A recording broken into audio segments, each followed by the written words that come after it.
Praise the lord. హల్లెలూయా. ఈరోజు వాక్యాన్ని చదువుకుందాం. రోమాపత్రిక 7వ అధ్యాయం. రోమాపత్రిక 7వ అధ్యాయం 4వ వాక్యాన్ని దైవజనుడు రాసిన మాటని జ్ఞాపకం చేసుకుందాం. నా సహోదరులారా, ఫలము ఫలించున్నట్లు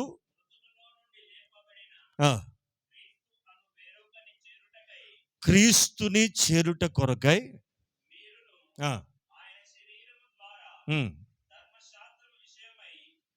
మృతులైతిరి చనిపోయారు. ఇక్కడ సంఘముతో ఒక ప్రాముఖ్యమైన సంగతి దైవజనుడు చెప్తున్నారు. ఏంటంటే, నా సహోదరులారా, మనము దేవుని కొరకు ఫలము ఫలించున్నట్లు, మనము దేవుని కొరకు ఫలము ఫలించున్నట్లును. రెండవది, మృతులలో నుండి లేపబడిన క్రీస్తు అను వేరొకరిని చేరుట కొరకు మనం మృతి పొందాం. రెండు కార్యక్రమాల నిమిత్తం ప్రభు కొరకు మనం సిద్ధపడుతున్నాం. మన జీవితంలో రెండు ప్రాముఖ్యమైనటువంటి విషయాల కొరకు మనం సిద్ధపడాలి. ఈ ఆత్మీయ ప్రయాణంలో దైవజనుడు చక్కని విషయాన్ని నేర్పిస్తున్నాడు. దాని కొరకే మీరు బాప్తిసం పొందారు, దాని కొరకే మీరు మృతి పొందారు అంటూ రెండు విషయాలను అక్కడ ప్రస్తావన చేస్తున్నాడు. మొదటిది, ఫలము ఫలించున్నట్లు. ఎవరి కొరకు ఫలాలు ఫలించాలి చెప్పాలి. అక్కడ ఉన్న మాట చదవండి. ఎవరు ఫలించాలి? మనము దేవుని కొరకు ఫలము ఫలించున్నట్లు, మొదటి భాగం. రెండవది, మృతుల్లో నుండి లేచిన క్రీస్తు అను వేరొకని చేరుట కొరకు. రెండు విషయాలు మనం నేర్చుకోవాలండి. ఒకటి, దేవుని కొరకు ఫలాలు ఫలించాలట. రెండవది, ఎవరి క్రీస్తు? మృతుల్లో నుండి లేచిన క్రీస్తు అని వేరొకని చేరుట కొరకు. ఇవి రెండు మన జీవిత ఆశయాలుగా మారాలి. జీవిత గమ్యమై ఉండాలి. ఏంటది? ఒకటి ఫలించడం, రెండవది చేరాలి. ఎవరిని చేరాలి? మృతుల్లో నుండి లేచిన క్రీస్తు. అప్పుడే ఈస్టర్ పండుగ చల్లబడిపోయారే, అప్పుడే మధ్యలో ఒక వారం అయిపోయిందనే లేదండి. ఆయన మరణాన్ని నిత్యము జ్ఞాపకం చేసుకుంటూనే ఉండాలి. Praise the lord. హల్లెలూయా. ఎవరిని జ్ఞాపకం చేసుకోవాలండి?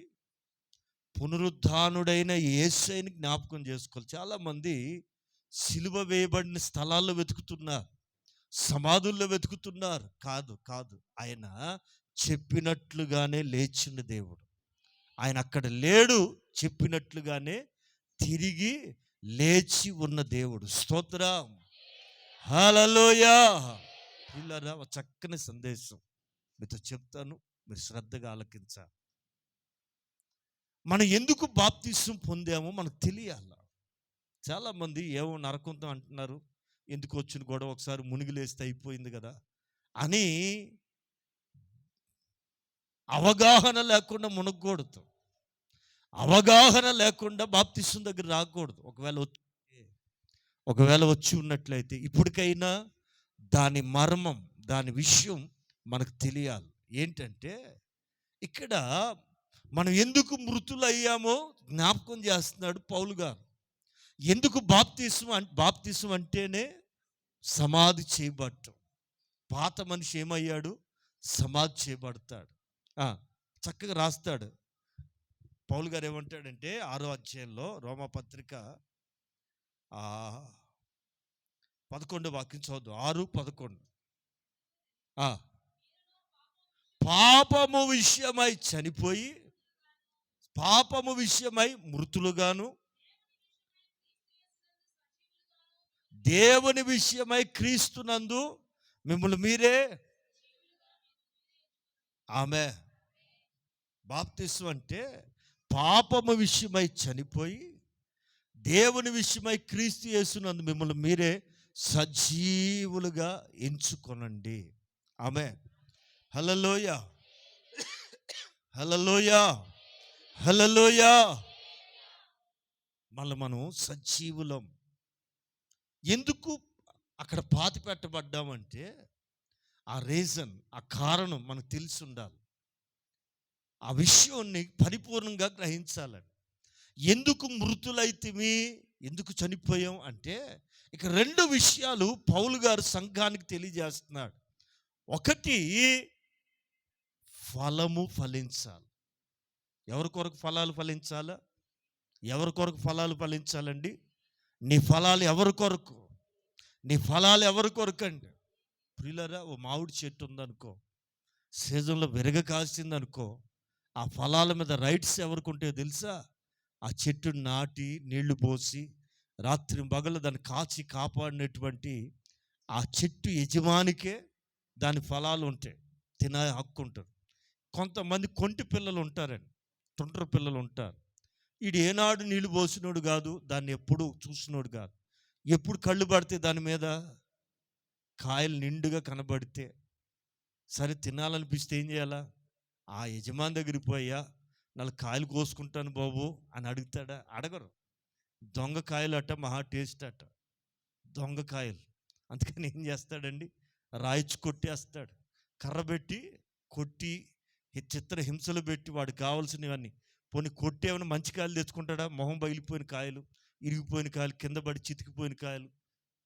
చెట్టుకి ఉపయోగం లేదు, వీడికి ఉపయోగం లేదు. ప్రియులారా, కొంతమంది ఇదిగో చితికిపోయిన కాయల చేత, ఎవరికి ప్రయోజనం లేని ఫలాల చేత వారు జీవితాలని పాడు చేసుకుంటున్నారు. నా మాటలు జాగ్రత్తగానండి. ఒకసారి యేసు ప్రభువారు మార్గ మధ్యలో వెళుతూ ఒక చెట్టును చూశారు. తెలుసుగా, చదవండి. 21వ అధ్యాయం మత్తయి సువార్త 21వ అధ్యాయం 18వ వాక్యం చక్కగా చదవాలి. మత్తయి సువార్త 21వ అధ్యాయం 18, 19 వాక్యాలు మాత్రం చదవండి. మరలా పట్టణానికి తిరిగి వెళ్తుండగా నిన్నటి రోజు యెరూషలేములో ఒక గొప్ప ఊరేగింపు చేశారు యేసు ప్రభుని. మరుసటి రోజు మరలా యెరూషలేముకి వెళ్తున్నాడు. తిరిగి వెళ్తున్నప్పుడు నడిచి నడిచి నడిచి యేసు ప్రభుకి ఆకలైంది. ఆయన సంపూర్ణ మానవుడు, సంపూర్ణ దేవుడు. ఆమె దేవుడికి ఆకలేస్తుందా? ఎందుకేదండి? సంపూర్ణ మానవుడు, సంపూర్ణ దేవుడు. ఆయన తిరిగి వెళ్తున్న క్రమంలో ఆకలి కొనెను. ఆకలి అయితే ఏం చేశాడు? ఒక అంజూరపు చెట్టు, చాలా ఉండొచ్చుగా.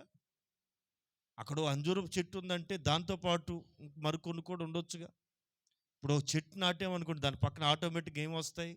దాని పిలకలు ఏదో సంబంధించినవి వస్తాయి. ఒక్క చెట్టు మీద ప్రభు దృష్టి పడింది. ఎందుకంటే దాని నిండా ఆకులు ఉన్నాయి, చక్కగా పచ్చగా కలకల్లాడుతున్న ఆకులు ఉన్నాయి.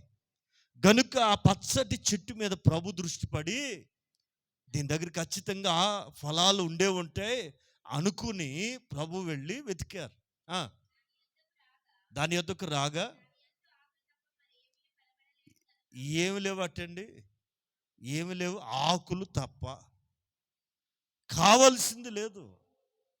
అనవసరమైన చాలా ఉన్నాయి కానీ అవసరమైంది లేదు.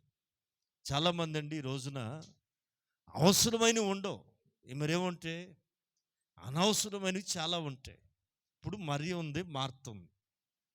మార్తమ్మ ఉద్దేశం మంచిదే, గెస్ట్ వచ్చాడు కదా అని తాలింపేసి మాడబెట్టి ఊపిరాడకుండా తిప్పి ఏమిటేమిటో వండేస్తుంది. మరి మా అతిథి మర్యాద చేయాలి కదా, మంచిదే, పెద్దది కదా. వంట కార్యక్రమం మీద బిజీగా ఉందండి. వాళ్ళ చెల్లి మరియా ఎక్కడికి వెళ్ళింది? ప్రభు పాదాల దగ్గర కూర్చుని ఆయన నోట నుండి వస్తున్న దయగల మాటలు శ్రద్ధగా వింటుంది. ఈ లోపల మార్తమ్మ కడుపు మండి, అయ్యా ఆ పనికి మళ్ళీ అక్కడ కూర్చుందని దానికి చెప్పు, కిచెన్లో నాకు చెమటలు గక్కి నేను చేస్తుంటే బాధ్యత లేకుండా వచ్చి కూర్చుంది, దాన్ని రమ్మను. వాళ్ళ చెల్లిని ఆమె పిలుచుకోవచ్చు కదండి. మధ్యలో యేసు ప్రభుత్వం చెప్తుంది ఏంటి? ఇదే కడుపులో మంట అంటే. వింటున్నారా? చెల్లే కదా, అమ్మాయి రా అని అనాలండి. ఆమెను అంటలా. మరి వాళ్ళిద్దరి మధ్యలో పొద్దున్న ఏమైంది తెలియదు. పొద్దున్నే డిష్యూ అయి ఉంటుంది. అందుకే ఆమెతో పిలవట్లా. ఎవరితో చెప్తుంది? యేసయ్యా అక్కడ కూర్చుంటుంది, పంపించు కిచెన్లోకి అంటది. ప్రభు నవ్వి ఏమంటారంటే, మార్తా, మరియా నువ్వు చదవాలి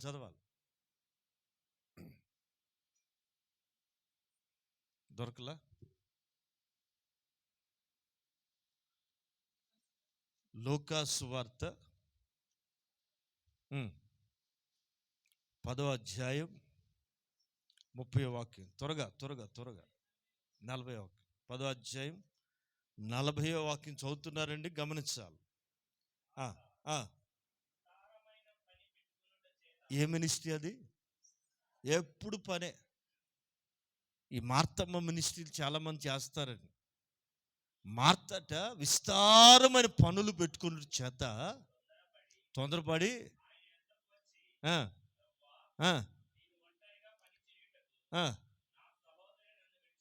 అదిగో నన్ను ఒక్కదాన్ని చేయమని నన్ను వదిలేసి వచ్చి కూర్చుంది ఇక్కడ. నీకు ఎవరి చింత? ఆయన రమ్మన్నాడా? ఆయన రమ్మన్నాడండి.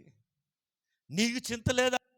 దాన్ని కూర్చుని దానికి చెప్తే ఆ విలువైన మాటలు నేను మిస్ అయిపోతున్నా. ఇంటే ఇద్దరు నాలా వినకపోతే ఇదే నాకు లేనిది ఎవడికి లేకపోయినా పర్లేదు, నాకు లేకపోయినా పర్లేదు, ఎవడికి ఉంటాకి లేదు. విన్నారండి? ఇట్లాంటి అసూయ బుద్ధులు కొంతమందికి ఉంటాయి. నాకు లేకపోయినా పర్లేదు, ఎవరికి ఉండకూడదు. నేను బాగుపడిపోయిన పర్లేదు, ఎవరు అది. విన్నారు? ఇదే సైతాను ఏమండి, సుప్రనాథ బుద్ధి అంటారు దీన్ని. సుప్రనాథ బుద్ధి. నాకు లేకపోయినా పర్లేదు, అందరికి ఉండాలని అనుకోవాలా? నాకు లేకున్నా అందరు మంచిగా ఉండాలి అనుకోవాలండి? నాకు లేదు కనుక ఆవిడేమంటుందండి, నేను ఒక్కదాన్నే పని చేయటకు, ఒంటరిగా పని చేయటానికి నా సహోదరు నన్ను విడిచిపెట్టి వచ్చింది, నీకు చింత లేదా? నాకు సహాయం చేయమని దానికి చెప్పు అని ఆమె అందండి. ప్రభు అంటారు, ఏమాయ్ మీ అక్కని ఎందుకు వదిలేసి వచ్చా? బుద్ధి లేనిదాన పో అనలేదండి. మార్తా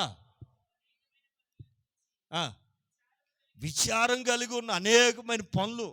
బిర్యానీ తర్వాత ఏం పెడదాం? పెరుగుందా లేదా? ఐస్ క్రీమ్ ఉందా లేదా? యేసుప్రభు రాక వచ్చి అట్టుపళ్ళు ఉన్నాయా లేవు? ఓరు పిచ్చిదానా, అనేకమైన పనులు గురించి నువ్వు చింతపడుతున్నావు. కానీ ఏంటది? అదే ఫలాలు ఉండవు, కానీ అనవసరమైన అన్నీ ఉన్నాయి ఆ చెట్టుకి.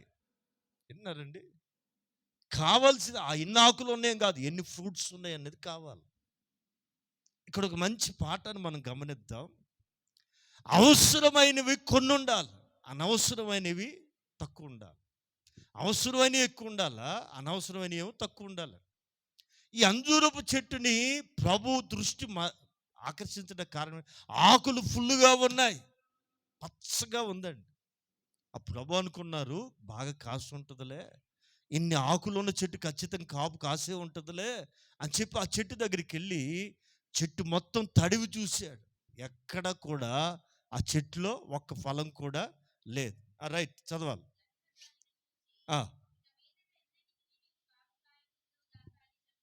ఒక్క ఫలం కూడా లేకపోయేసరికి ప్రభుకు ఆశ్చర్యం వేసి దాన్ని ఏమన్నాడంటే, ఇక ఎన్నటికి ఆమె హల్లెలూయా, ఇక ఎన్నటికి కాపు కాయకుందువు గాక, ఎండిపోయింది. అక్కడ వరకు చాలే. ఎందుకని యేసు ప్రభు చెట్టు విషయంలో అంత కోపాన్ని ప్రదర్శించాడు? ఏంటి ఆయనకి నచ్చంది ఏంటి? మీరు పాటలు చాలా బాగా పాడతారు కదా. ఫలములి ఏం పాట అది? నాకు అసలే రాదు, మీకు అసలు రావట్లేదా? ఫలము అందరూ చెట్టు గురించి చాలా పాటలు ఉన్నాయి కదా. సర్లే ఇప్పుడు పోత లేదట, లేదు కాబట్టి ఫలాలు లేవు అక్కడ. రైట్, వద్దులే, రాని పాటలు ఎందుకు, వచ్చిన పాట పాడుకున్నాం.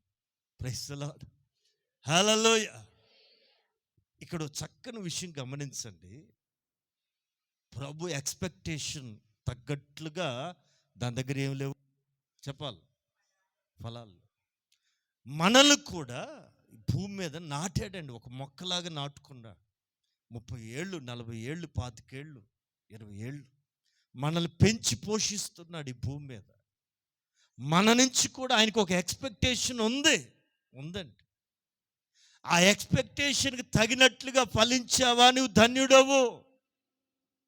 ఒకవేళ ఫలించకపోతే నీకే ఈ మాట. ఆయన ఎక్స్పెక్టేషన్ తగ్గట్లుగా ఈ భూమి మీద నువ్వు ఫలించాలి.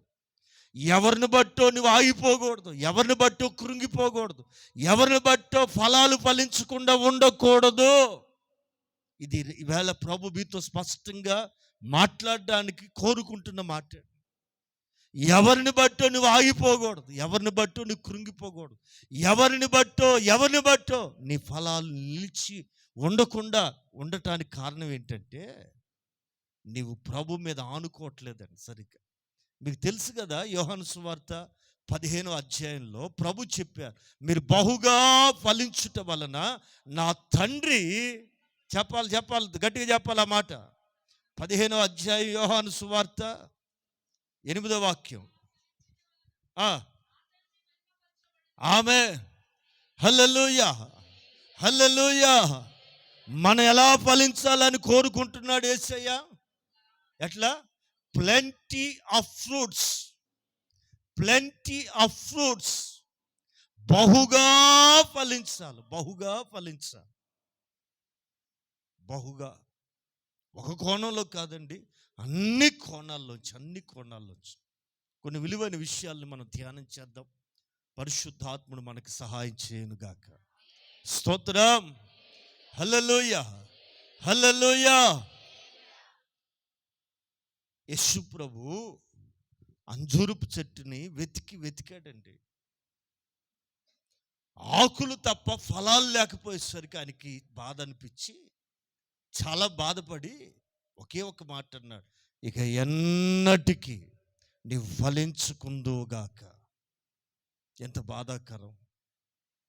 ప్రభు ఉద్దేశం, మీరు బైబిల్ గ్రంథాన్ని ఆరంభం నుంచి గమనిస్తే మీరు ఫలించాలి. మానవుణ్ణి దేవుడు దీవించిన దీవెన వచనం ఏంటో తెలుసా? ఆది నుంచి కూడా మనల్ని ఎలా ఉండాలని ఆశిస్తున్నాడంటే ఫలించి, అభివృద్ధి చెంది, విస్తరించి భూమిని నింపాలి. దేంతో? దేవుని ఆశీర్వచనముతో, దేవుని ఆశీర్వాదము చేత నడుస్తున్నట్టు నీ అడుగులు బట్టి ఆ నేల శపించబడిన ఆ నేల దీవెనకరంగా మార్చబడాలి. ఆమేన్, ఆమేన్. ఊరు మంచిదే కానీ ఊటలన్నీయు చెడిపోయెనే. ఊరు మంచిదే కానీ ఊటలన్నీయు చెడిపోయెనే. ఉప్పు వేసిన వెంటనే ఊట క్షయతానందేనే. ఉప్పు వేసిన వెంటనే ఊట క్షయతానందేనే.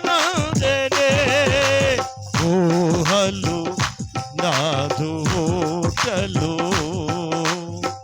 నా యేసు రాజా నీలోనే ఉన్నవి. ఊహకందవే నీదు ఆశ్చర్యక్రియలు. శత్రువులు పూడ్చిన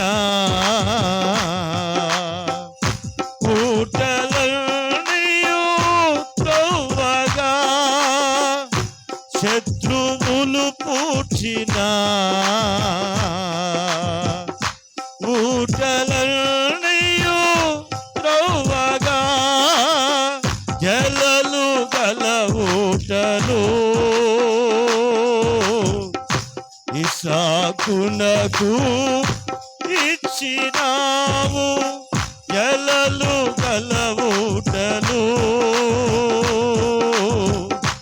ఇస్సాకునకు ఇచ్చినావు ఊహలు నాదూటలు. నా యేసు రాజా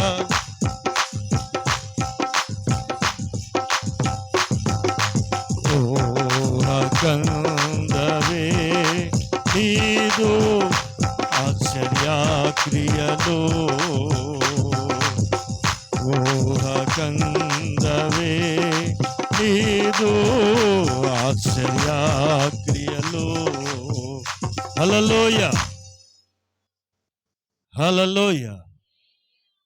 గమనించండి, ప్రభు కోరిక, పౌలు గారి ఉపదేశం ఒకటే, ఏంటంటే దేవుని కొరకు ఫలాలు ఫలించాలి. ఆమేన్. ఎవరి కొరకు? రెండవది, మనం ఎవరి కొరకు సిద్ధపడాలండి? మృతులలో నుండి లేపబడిన క్రీస్తుని కలుసుకోవటానికి మనం ఫలించాలి. కలుసుకోవాలి అని కోరిక ఉన్న ప్రతి ఒక్కరు ఈ భూమి మీద దేవుని కొరకు ఫలాలు ఖచ్చితంగా ఫలించాలి. ఖచ్చితంగా ఫలాలు ఫలించాలి. ప్రియులారా, కొన్ని మంచి విషయాలు లేఖనాల్లో వచ్చి నేర్చుకుందాం.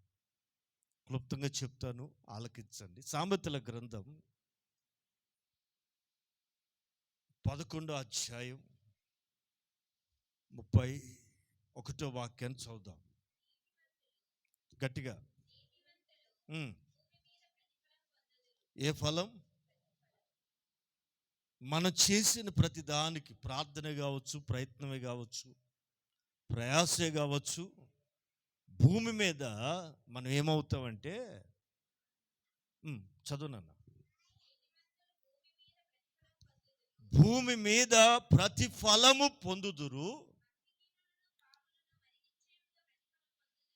ఆమేన్ ఆమేన్. Right right. యెషయా గ్రంథం 3వ అధ్యాయం,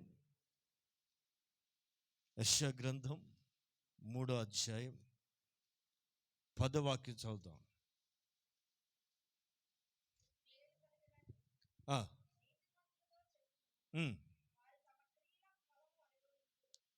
మరొకసారి, నీకు మేలు కలుగునని ఎవరితో చెప్పమంటున్నాడు భక్తుడు? నీతిమంతులు నీతిమంతులు నీతిమంతులు. ఈ రోజున లోకంలోంచి ప్రభు మనల్ని నీతిమంతులుగా మార్చాడు. దేన్ని బట్టి అంటే, సిలువలో కార్చిన తన పవిత్రమైన అమూల్యమైన రక్తం చేత కడిగి పరిశుద్ధపరిచి, ఆ నీతిమంతుని రక్తం ద్వారా శుద్ధి చేయబడిన మనకి ఆయన పెట్టిన పేరేంటంటే నీతిమంతులు. రోమాపత్రికలో దైవజనుడు అదే చెప్తారు. ఏమని? యేసు రక్తం ద్వారా మీరు 3వ అధ్యాయం రోమాపత్రిక చదవాలి, త్వరగా చదవాలి. 24వ వాక్యం, 3:24. ఆయన కృప చేతనే క్రీస్తు యేసునందు విమోచనము ద్వారా ఉచితముగా నీతిమంతులని తీర్చబడుతున్నారు. ఉచితంగా ఆయన నామమందలి, క్రీస్తు యేసునందలి విమోచనము ద్వారా, విడుదల ద్వారా మనం ఏమవుతున్నాము అంటే ఉచితముగా నీతిమంతులుగా తీర్చబడుతున్నాం. ఆమేన్. రైట్. ఇక్కడ యెషయా భక్తుడు చక్కగా చెప్తున్న మాట ఏంటంటే, మీకు మేలు కలుగునని నీతిమంతులతో చెప్పుము, వారు తమ క్రియల ఫలం, అండర్లైన్, వారు తమ క్రియల ఫలముని ఖచ్చితంగా ఈ భూమి మీద అనుభవిస్తారు. మీరు అనుకుంటున్నారే, నా ప్రార్థన ఏమైపోయింది, నా సంఘ ప్రార్థన ఏమైపోతుంది, ఎందుకు నాకు కార్యం జరగట్లేదు, ఎందుకు ఆలస్యం అవుతుంది? నో డౌట్, అనుమానం పడకండి. లేఖనం చాలా తేటగా ప్రభు ఆత్మ మనతో సూటిగా చెప్తున్న మాట, మీరు ఖచ్చితంగా ఫలం పొందుతారు. మరొకసారి, వారు తమ క్రియల ఫలమును ఏంటి పొందడం కాదు, అనుభవిస్తారు. You will be experience. నువ్వు అనుభవిస్తావు, నీవు దానిని పొందుతావు. వారు తమ క్రియల ఫలాన్ని అనుభవిస్తారు. ఏమని చెప్పమంటున్నాడు భక్తుడు? మీకు మేలు కలుగునని నీతిమంతులతో చెప్పండి, వారు తమ క్రియల ఫలమును అనుభవించుదురు. స్తోత్రం, హల్లెలూయా.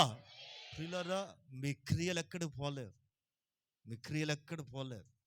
దేవుని పక్షంగా నువ్వు చేస్తున్న కన్నీటి రోదనే కావచ్చు, ఆక్రందనే కావచ్చు, కడుపు కట్టుకుని ఏడుస్తున్న ఏడుపే కావచ్చు. నా దేవుడు ఎవరో తెలుసా అండి? పసిబిడ్డను పెట్టుకుని వీడిని ఎందుకు కన్నానా అని చెప్పి వాడి ముఖాన్ని థూ అని ఊస్తూ, నీ వల్లే నా జీవితం శపించబడిపోయిందిరా, నీ వల్లే నేను ఇంటికి దూరం అయిపోయారా, సావరా సావు అని కొడుకును చూసి తల్లి ఏడుస్తుంటే, ఆ కొడుకు సావు చూడలేక వాడు చస్తే నేను చచ్చిపోదామని ఇద్దరు సావు కోరిక చేత, మరణాపేక్ష చేత ఏడుస్తున్న ఏడుపు. ఆ సందర్భంలో లేఖను చెప్తుంది, హాగరు ఏడుపు వినలే. ఎవరు ఏడుపు విన్నాడో తెలుసా? ఎవరిని చూసైతే ఎవరే శపించబడ్డాడా, నీ వల్లేరా నా జీవితం నాశనం అయిపోయింది, నీ ముఖం నాకు చూపించకరా అని ఎవరిని గూర్చైతే తల్లి కూడా తోసేసిందో, ఆ తల్లి తోసేసిన బిడ్డ ఏడుపు నా దేవుడు ఆకాశం నుంచి విన్నాడు. ఏయ్ హాగర్, ఏమొచ్చింది నీకు? ఎందుకు ఆయన ఏడిపిస్తున్నావు? ఎందుకు ఆయన దోసేస్తున్నావు? అయ్యా, ఆడి వల్ల నా జీవితం నాశనమై, వాడి వల్లే నా జీవితంలో శపించబడిపోయింది. పిచ్చిదానా, నేనెవరో తెలుసా? శాపాన్ని ఆశీర్వాదంగా మార్చే దేవుణ్ణి. నువ్వు అనుకుంటున్నావు వీడు శపించబడ్డాడు, కాదు, వీడు పెద్ద రాజు అవుతాడు. అబ్రహాము రక్తాన్ని పంచుకున్నాడు గనుక, అబ్రహాము వలన పుట్టాడు గనుక నేను వాడిని కూడా ఆశీర్వదిస్తా. ఆమేన్, ఆమేన్. ఈరోజున చరిత్రలన్నీ మనకు తెలుసు కదా. ఎందుకు శపించబడ్డానని, ఎందుకు నా కర్మ నా తలరాతని ఎందుకు కుంగిపోతున్నావు, ఎందుకు ఆవేశపడిపోతున్నావు? వెయిట్, ఓపుకుండాలి. నా దేవుడు ఎప్పుడు కార్యం చేస్తాడు తెలుసా? ఓపికను ఆధారంగా చేసుకున్న వాళ్ళకి, నిరీక్షణ కలిగిన ప్రజలకి. ఎక్కడుందా మాట? ఆమోస, నిరీక్షణ కలిగిన వార్లారా, రెండింతలుగా మీకు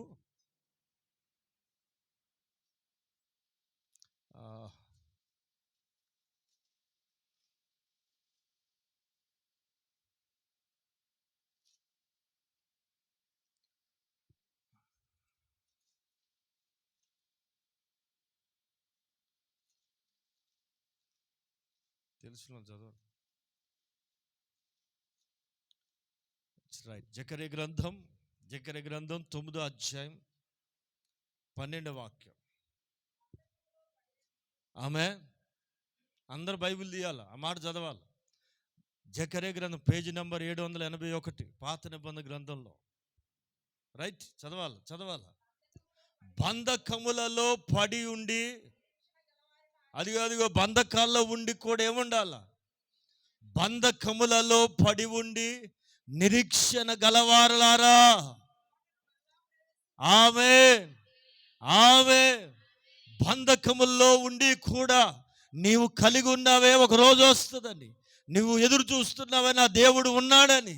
అదిగో ఆ నిరీక్షణకు ఆధారమైన దేవుడు మరొకసారి మాట్లాడుతున్న మాట ఏంటంటే, బంధకముల్లో పడి ఉండి నిరీక్షణ కలిగిన వారలారా, మరలా మీ కోటను ప్రవేశించండి. Praise the lord. నిరీక్షణ లేకుండా మామూలుగా ఎదురు చూస్తే ఒకంతే. బంధకాల్లో ఉండి శ్రమపరచబడుతూ నలిగిపోతూ కూడా నిరీక్షణ కలిగి ఉంటే రెండంతలుగా మేలు. ఆమేన్. నువ్వు అనుకున్న దానికంటే డబల్ డబల్ డబల్ నా దేవుడు ఇచ్చుటకు సమర్థుడు. ఈవేళ నా మాటలు జాగ్రత్తగా వినాలి. ప్రభు కోరిక దేవుని కొరకు ఫలించాలి, దేవుని కొరకు నువ్వు ఫలించాలి. ఆమేన్. స్తోత్రం. హల్లెలూయ. నీతిమంతులతో చెప్పమంటున్నాడు, మీ క్రియల ఫలమును అనుభవిస్తారని. మీరు చేస్తున్న క్రియలు ఎక్కడికి పోవు. మా తాతోళ్ళు చెప్తుండేవాళ్ళు, తాత తాగిందట, తాతల కాలం తాగేవాళ్ళని ముంతల్లో పెట్టుకొని. ఎక్కడ పెట్టుకుంటాడు? మీకు అర్థం కానట్టుంది, మంచోళ్ళు మీరు. తాత తాగిన తలకాడే ఉంటుందటండి. మా ఊరు సామెత అది. ఆ రోజులు కళ్ళు తాగేవాళ్ళు పిచ్చోళ్ళు, తాగి మళ్ళీ మర్చిపోతానేమో తల దగ్గర పెట్టుకునేవాళ్ళు అట ముంత. విన్నారా? తాత తాగిందట తలకాడే ఉంటుందట, ఎక్కడ పోదది. వింటున్నారా? అలాగే నీవు చేసే ప్రతి క్రియ, దేవుని సన్నిధిలో కోజాడుతున్న ప్రతి విన్నపం ఎక్కడికి పోదు. అది ఖచ్చితంగా క్రియల యొక్క ఫలం నీవు అనుభవించదుగాక. ఆమె భక్తుడు చెప్తు, నీతిమంతులతో చెప్పండి, వారి క్రియల ఫలము వారు అనుభవించుదురు. సామెతల గ్రంథకర్త అంటాడు, నీతిమంతులు భూమి మీద ప్రతి ఫలం పొందుతారు. ఆమేన్, ఆమేన్, హల్లెలూయా, హల్లెలూయా. మత్తయి సువార్త 7వ అధ్యాయం, మత్తయి సువార్త 7వ అధ్యాయం 16వ వాక్యం త్వరగా చదువుదాం. అక్కడ ఒక సంభవాన్ని ప్రభు చెప్తున్నారు, గమనిద్దాం. 7వ అధ్యాయం, అమ్మా ఒక్క నిమిషం, 7వ అధ్యాయం 16వ వాక్యం చదువుదాం, 15 కూడా చదువుదాం. అబద్ధ ప్రవక్తలను గూర్చి తలపైకి ఎత్తాలి. మీరు ఏ యూట్యూబ్ ఛానల్ ఆన్ చేసినా, ఏ టీవీ ఛానల్ పెట్టినా ప్రవక్తలు ఎక్కువైపోయారు. ఇంతకుముందు లేరు వీళ్ళు. అర్థమవుతుందా? నీ గురించి దేవుడు ఏం చెప్తున్నాడు తెలుసా? నువ్వు చెప్పేది ఏందయ్యా నాకు చెప్పడా? నాకు చెప్పే అంత సామర్థ్యం నాకుంటే నువ్వు చెప్పేది ఏంటి? అర్థం కాల. గత 20 ఏళ్ల క్రితం ఈ ప్రవక్తలు అనేవాళ్ళు ఒక్కడు కనబడేవాడు కాదు. వాడికి మూతి మీద సరిగ్గా బేసం కూడా రాదు, సరైన అనుభవం లేదు, ఎక్కడి నుంచి నేర్చుకొచ్చాడు మనకు తెలియదు. దేవుడు నీతో చెప్పమంటున్నాడు, ఒరే బాబా నువ్వు పోస్ట్ మ్యాన్ అంటారా, ఇంతకుముందు ఉత్తరాలు మోసేవాడు అంటారా, నాకు చెప్పడా నా దేవుడు? చెప్పడం నీకు ఎందుకంటే నువ్వు ప్రార్థన చేయవుగా, నువ్వు అడగవు కదా, అందుకే నాతో చెప్పి పంపించాను. అవునయ్యా, ఏం చెప్పాడు? నీ ఇంటి మీద చీకటం, అది నువ్వు చెప్పేది నాకు తెలుసు. అది నీ ఇంటి మీద దెయ్యాలు తిరుగుతున్నాయి. ఓ నాయన రోజు నన్ను పలకరిస్తున్నారా బాబా, నువ్వు వినవా? అంతే. నీ గురించి నీ తెలిసినంతకు ఎవడికి తెలుసు?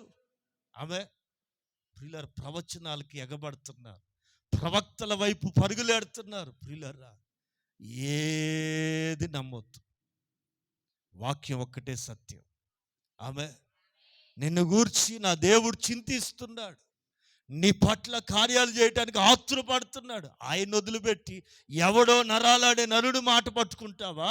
నజరేయుడైన యేసయ్య మాట నమ్ముతావా? నా మాటిరా. ఇక్కడ ప్రభు చెప్తున్నారు, ఆనాడే చెప్పారు, అబద్ధ ప్రవక్తలు లేరని కాదు, అబద్ధ ప్రవక్తల గురించి మీరే జాగ్రత్త పడాలి వాక్యాన్ని బట్టి. ఓకే, అదిగో మనలాగే వస్తారు, గొర్రెల చర్మాలు వేసుకుని మీ ఎద్దకు వస్తారు, లోపల మాత్రం వాళ్ళు క్రూరమైన తోడేళ్ళు అంటే తోడేళ్ళ లక్షణం ఏంటంటే చంపుకు తింటాయి, పీక్కు తింటాయి. ఏమండి, దొరికితే వదిలిపెట్టం. మీకు అర్థమవుతుందా? దొరికితే వదలవండి, పీక్కు తింటాయి. తోడేళ్ళ లక్షణం అది. మరి అలాంటి పీక్కు తినే తత్వం ఇక్కడ ఏమైనా ఉందా? దేవుని స్తోత్రం, హల్లెలూయా. స్వేచ్ఛగా మీరు ప్రభు కొరకు రావాలి, స్వేచ్ఛగా నువ్వు ప్రభుని ఆరాధించాలి. ఆమె వెళ్ళిన దగ్గర నుంచి మెంబర్షిప్ తీసుకున్నావా, స్పాన్సర్ చేసావా, చెక్క ముక్క పట్టుకెళ్ళావా?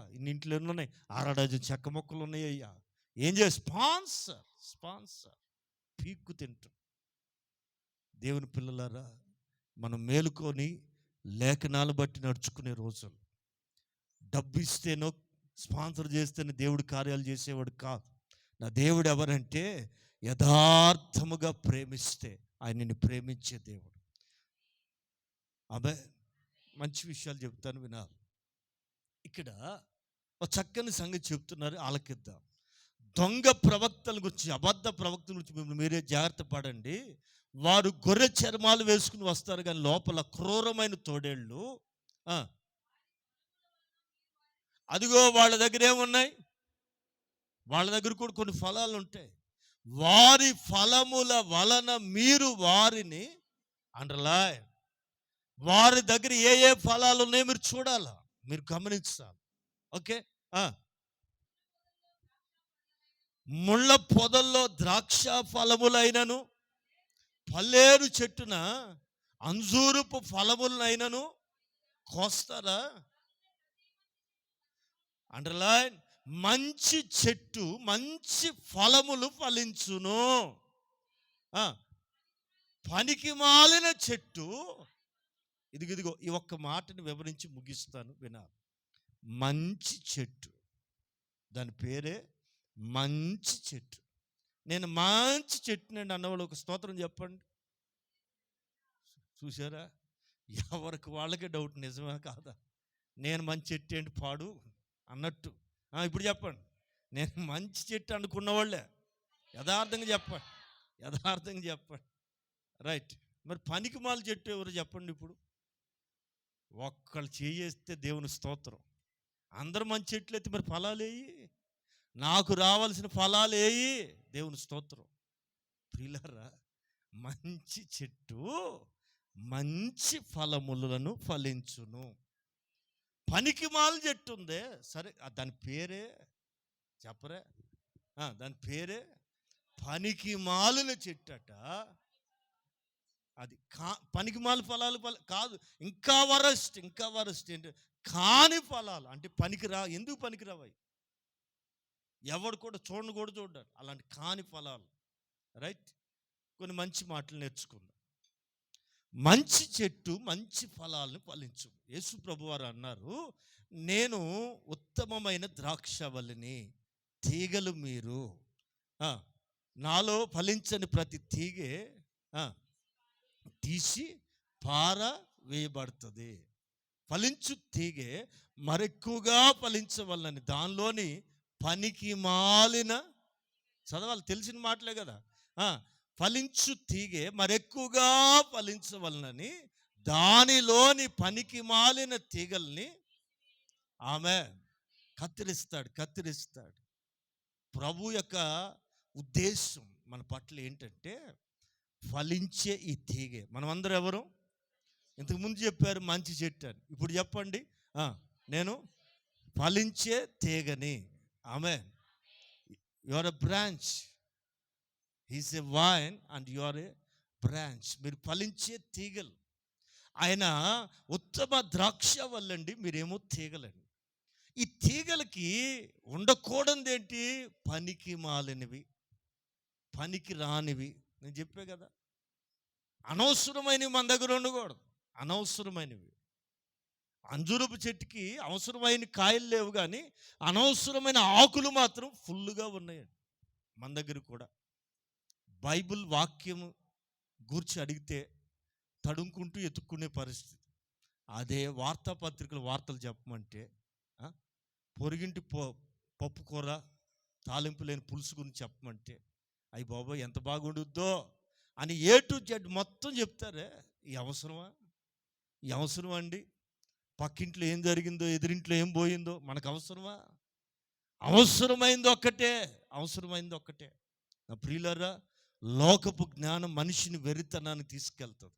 అదే దేవుని వాక్యంతో నువ్వు అనుబంధం కలిగి ఉంటే, వ్యక్తిగత సంబంధం సహవాసం కలిగి ఉంటే నీవు మహాకృపను పొందుకుంటావు. ఆమేన్. మరియా అంతటి కృపను పొందుకోవటానికి ప్రబలమైన కారణం ఏంటంటే ఆమె అందరిలాంటి స్త్రీ కాదు. ఆమె గూర్చి లేఖనం ఏమని రాస్తుందంటే, నీవు ఇది మొదలుకొని అన్ని తరముల వారు నిన్నేమంటారంటే ధన్యురాలని పిలుస్తారు.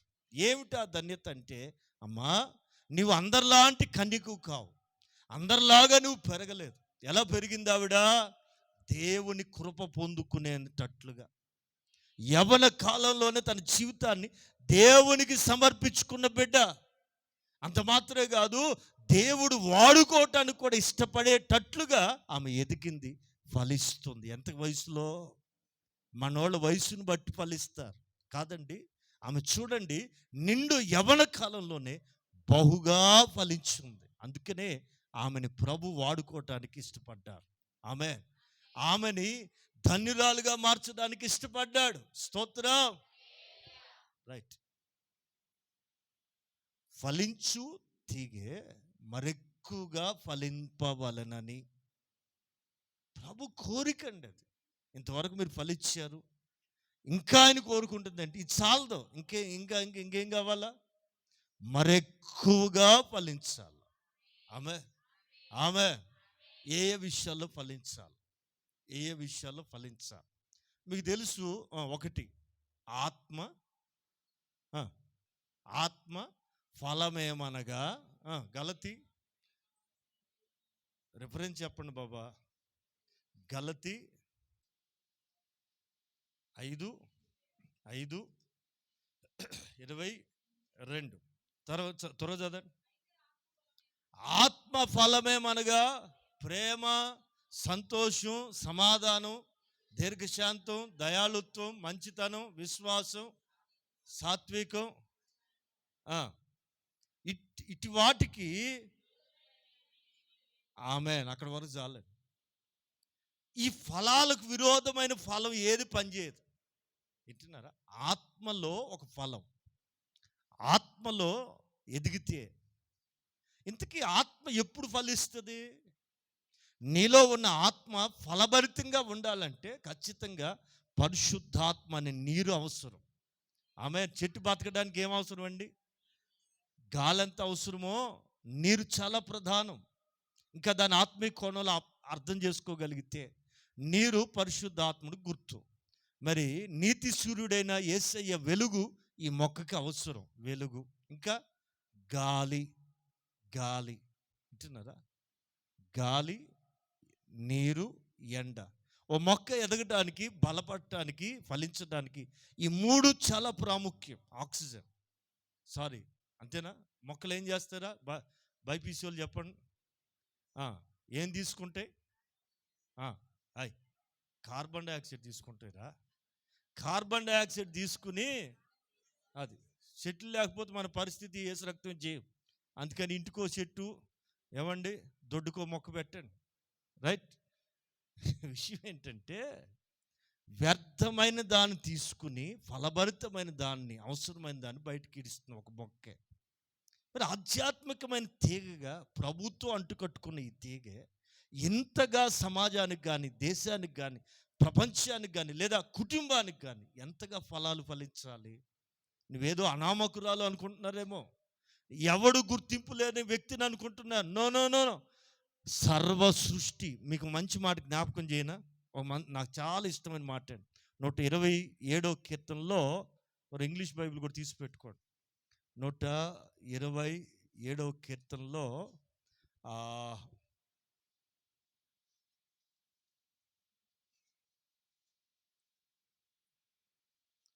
భూమి ఆకాశములు సృజించిన యెహోవా చేత మీరు ఆశీర్వదించబడ్డారనే మాట. ఏడాది 115వ కీర్తన. రైట్. 115వ కీర్తన, సారీ, 115వ కీర్తన 15వ వాక్యం. రైట్.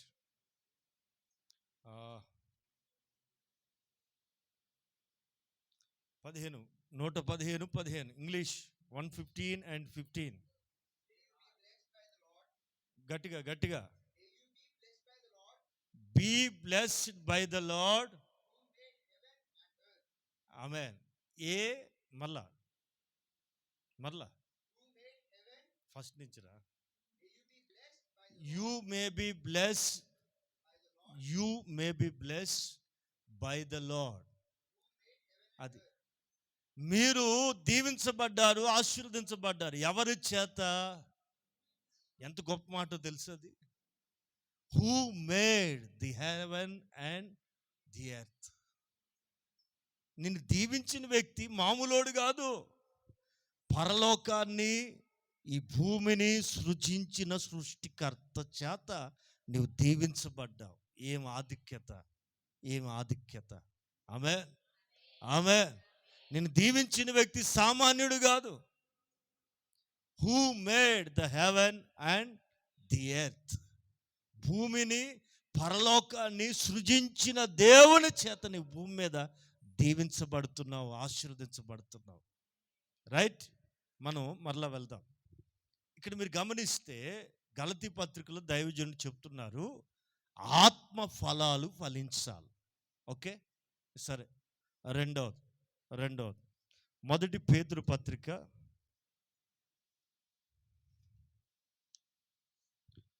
1వ అధ్యాయం 8వ వాక్యం చదువుదాం.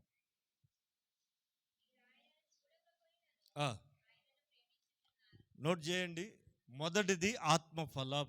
రెండోది, మీరు చూడకయే ఆయన్ని ప్రేమిస్తున్నారు. ఇప్పుడు మీరు ఆయన చూడకయే, కనులారా చూడకే ఆయన విశ్వసించారు గనుక ఇప్పుడు ఆయన కనులారా చూడకయే విశ్వసిస్తూ, కనులారా చూడకయే విశ్వసించుచు మీ విశ్వాసమునకు కలుగు. ఆమె యేసయ్యని నువ్వు ఎలా ప్రేమిస్తున్నావు? చూసి కాదు. తోమా చూస్తే కానీ నమ్మనన్నాడు, పిచ్చోడు, అమాయకుడు. ఇప్పుడు తోమా కంటే నీకు ఉన్న గొప్ప ఆధిక్యత ఏంటంటే, పేతురు గారు చెప్తున్నారు, మీరు చూడకయే ఆయన విశ్వసిస్తున్నారు కనుక, చూడకయే విశ్వసిస్తున్న మీ ఎడల మీ విశ్వాసమునకు కలిగే ఫలం. ఆమె, ఆమె. విశ్వాసపు ఫలము. విశ్వాసం అనేది ఒక ఫలం. ఆ ఫలం పనసకాయలాగా ఉండాలి. ఎట్టుండాలా? ఒక్కొక్కరి దగ్గర ఏ సైజులో ఉండాలండి? మోసుకోలేనంత. ఒక్కొక్కరు జాంకాయలు పట్టుకొని తిరుగుతున్నారు. ఆ కాయలు త్వరగా పెరుగును గాక. ఒక్కొక్కళ్ళు మొన్న చూశారు కదా, అది ఆపరా.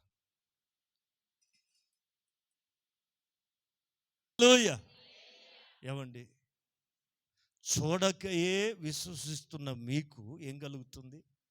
విశ్వాసం అనే ఫలం. విశ్వాసం అనే ఫలం ఎలాగ ఉండాలా? అంతకంతకు పెరగాలి. ఆమేన్. హల్లెలూయా, హల్లెలూయా, ప్రైజ్ ది లార్డ్, హల్లెలూయా. ఎఫెసీ పత్రిక 5వ అధ్యాయం 9వ వాక్యం.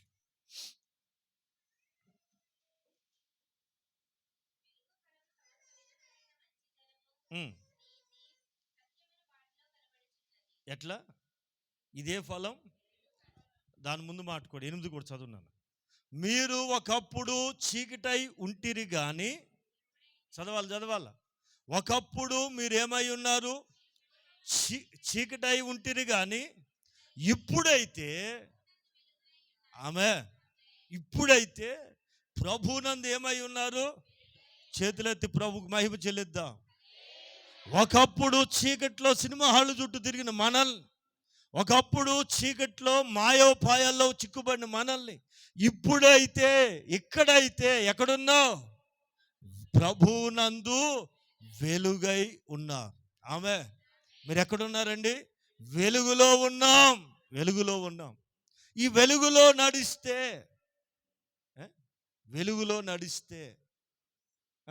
యోహాను పత్రికలో పౌలు గారు యోహాను గారు అంటారు, ఆయన వెలుగులో ఉన్న ప్రకారం 7వ వాక్యం, 1 యోహాను పత్రిక 1వ అధ్యాయం 7వ వాక్యం చదువుతున్నారు, గమనించు. అయితే ఆయన వెలుగులో ఉన్న ప్రకారం, స్తోత్రం, ఆయన వెలుగులో ఉన్న ప్రకారంగా మనం కూడా ఎందులో నడవాల?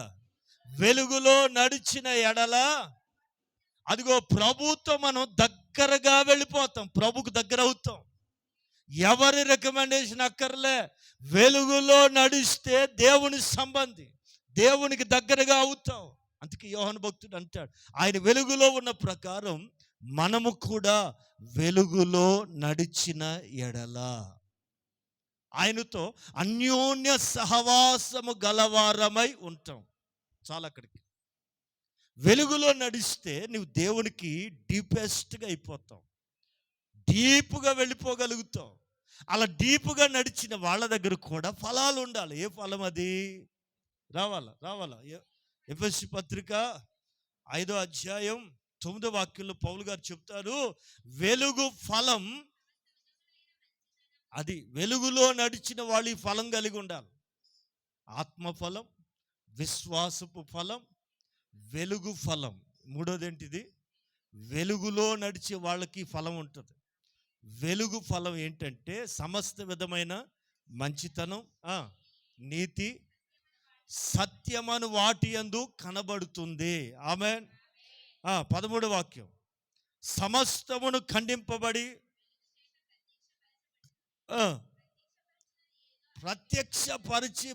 ప్రత్యక్షపరచబడినది ఏదో అది వెలుగే కదా. ఆమె సమస్తము వెలుగు దగ్గరికి వస్తే ఖండిస్తుంది. ఏది అవసరమో అదే ఉంచుతుంది, అనవసరమైన కట్ చేస్తుంది. చెప్పగా అనవసరమైన తీగలు కత్తిరించబడాలి. ఆ జరగాలంటే, కత్తిరింపు అవ్వాలంటే వెలుగు దగ్గరికి రావాలి. అందుకే దైవజనుడు చెప్తున్నాడు, సమస్తము వెలుగు చేత ఖండించబడి వెలుగు చేత ప్రత్యక్షపరచబడునది. అంటే నీకు అర్థమయ్యేటట్లుగా చేసేది ఏమిటంటే వెలుగే కదా. ఆమె రైట్. 3 ఫలాలు నేర్చుకున్నాం. ఒకటి ఆత్మఫలం, రెండోది విశ్వాస ఫలం, మూడోది వెలుగు ఫలం. ఫిలిప్పీ పత్రిక మొదటి అధ్యాయం 10వ వాక్యం చక్కగా చదువుతారు, వినాలి.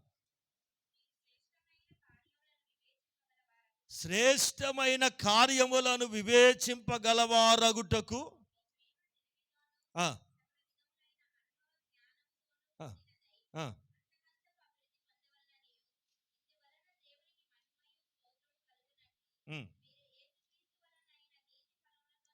ఏ ఫలం? యేసుక్రీస్తు వలన అయిన నీతి ఫలం. 4వ ఫలం నీతి ఫలం. మనం దేవుని కొరకు ఫలాలు ఫలించాలి. మృతుడై తిరిగి లేచినటువంటి యేసుని ఎదుర్కోవాలంటేనండి, వింటున్నారా, తిరిగి లేచిన యేసును చేరాలంటే ఇక్కడ ఖచ్చితంగా ఈ ఫలాలు కలిగి ఉండాలి. కేవలం బాప్తిస్మంతో ఆగిపోలేదు.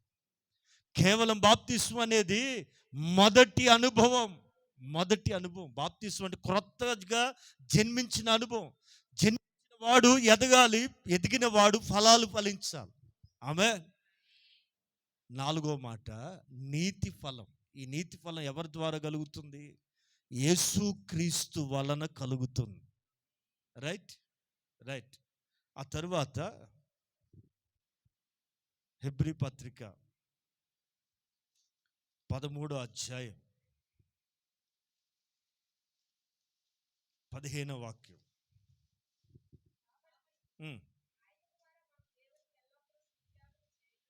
అండర్లైన్. కొంచెం వివరంగా చెప్పి ముగిస్తాను, సమయం అయిపోతుంది. కాబట్టి ఆయన ద్వారా, అనగా యేసుక్రీస్తు ద్వారా, ఏ నామంలో స్తుతి చెప్పాలా? తండ్రి అయిన దేవునికి ఎల్లప్పుడూ చదవాలి. మరొకసారి, ఆయన ద్వారా మనము దేవునికి ఏ యాగం చేయాలా?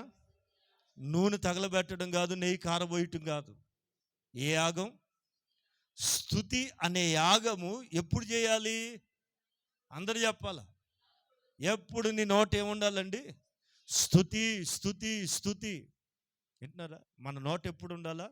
స్తుతి అనే యాగము ఎల్లప్పుడూ చెయ్యుదము. మరొకసారి, ఆయన ద్వారా మనము దేవునికి ఎల్లప్పుడూ స్తుతి యాగము చెయ్యుదము.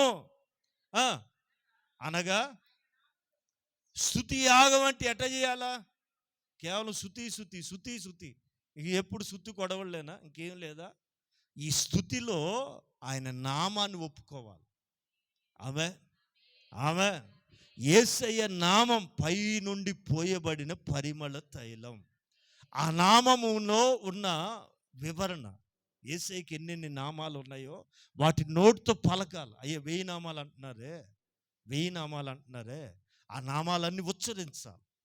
నీ ఆరాధనలో, నీ స్తుతిలో ఆయన నామమును ఒప్పుకొనుచు ఆ, ఏ ఫలం? ఏ ఫలం? జిహ్వ ఫలము అర్పించుదము. ఆమె ఆమె ఒక 5 ఫలాలు, 5 ఫలాలు మనం ఇప్పుడు ఫలిద్దాం. ఇప్పటికే ఫలించి ఉండాలి. ఇక వేద ఒకవేళ ఫలించకపోతే ఫలించుదము గాక. ఆమె ఈ 5వ ఫలం ఏ ఫలం? జిహ్వ ఫలం. నోటితో పలికే ఫలం అండి. నోటి ద్వారా కలిగే ఫలం. జ్ఞాని అంటాడు జీవ మరణములు. ఎక్కడది? సామెతల గ్రంథం 18వ అధ్యాయం 21వ వాక్యం చదువుదాం.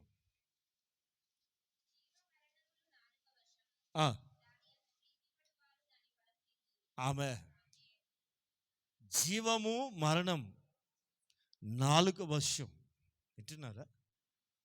దాని యందు ప్రీతి పడేవాడు, దాన్ని ఇష్టపడేవాడు, నోటిని ఇష్టపడేవాళ్ళు అందరూ స్తోత్రం చెప్పండి. అది మహాజ్ఞానులు ఎవరు చెప్పరు త్వరగా. నోరు ఎప్పుడు కూడా ఇమ్మంటారు తెలుసా? ఇస్తానందండి. మీరు ఎప్పుడైనా చూసారా? నోరు బయటికి ఇవ్వటం ఎప్పుడైనా చూసే, పుచ్చుకోవటమే దానికి తెలుసు. వింటున్నారా? నోటికి లక్షణం ఏంటి? ఈరోజు ఆదివారం ఏం పెడుతున్నా, నేను శనివారం అంతా పప్పు జారేసి చంపావు, ఈ ఆదివారం కూడా చంపుతావా? పెట్టా, మసాలా వేసి లోపలికి మంట పెట్టా. వింటున్నావు? పెట్టు, ఇచ్చేది ఏమి లేదు. కానీ నా దేవుడు నోటిని ఇచ్చేటట్టుగా, ఏమండి, పుచ్చుకునే ఈ నోటికి బయటికి ఇచ్చేటట్టుగా చేశాడు. కొంచెం మీకు ఆత్మీయ వివరణ కూడా ఇవ్వాలి. ఆనాడు పెంతుకోసు పండుగ వరకు వాళ్ళు కనిపెట్టుకుని ఉన్నారా? మీరు చరిత్రలోంచి కొన్ని మాటలు చెప్తాయనండి. యేసు ప్రభు పునరుద్ధానుడైన తర్వాత 40 రాత్రింబగలు కనబడుతూ వారికి తను తాను సజీవునిగా కనపరుచుకున్నారు. ఆయన ఆరోహణమై వెళ్ళిపోతున్న 40వ రోజు చెప్పారు, మీరు యెరూషలేమును విడిచి వెళ్ళక నా వలన వినిన తండ్రి వాగ్దానము పొందు వరకు మీరు యెరూషలేములో కనిపెట్టుకుని ఉండమని చెప్పారు. ఆ మాట ప్రకారం వారు మేడగదిలో 10 రోజులు నాన్ స్టాప్గా ఈ ఉపవాస ప్రార్థనలో ఉన్నారు. 120 మంది. వారిలో యేసు ప్రభుని కన్నటువంటి మరియమ్మ కూడా ఉంది. ఎంతమంది ఇళ్ళు?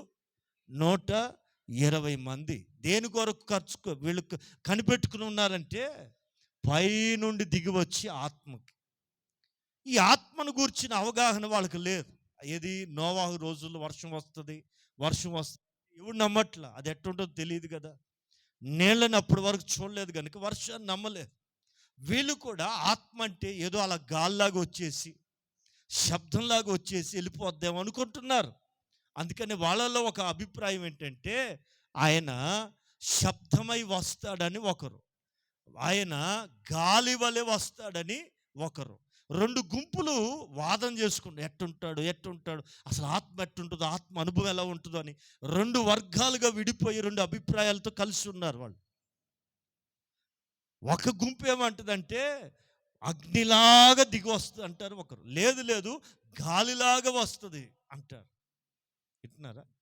అందుకే మీరు గమనిస్తే పేతురు గారు చెప్తారు, ఎప్పుడైతే వారు పరిశుద్ధాత్మ చేత నింపబడి అన్ని భాషలతో దేవుని కార్యాలను, గొప్ప కార్యాలను వివరిస్తున్నారో, పేతురు గారు చెప్తున్నారు, వారు పిచ్చోళ్ళారా, 2వ అధ్యాయం 33వ వాక్యం.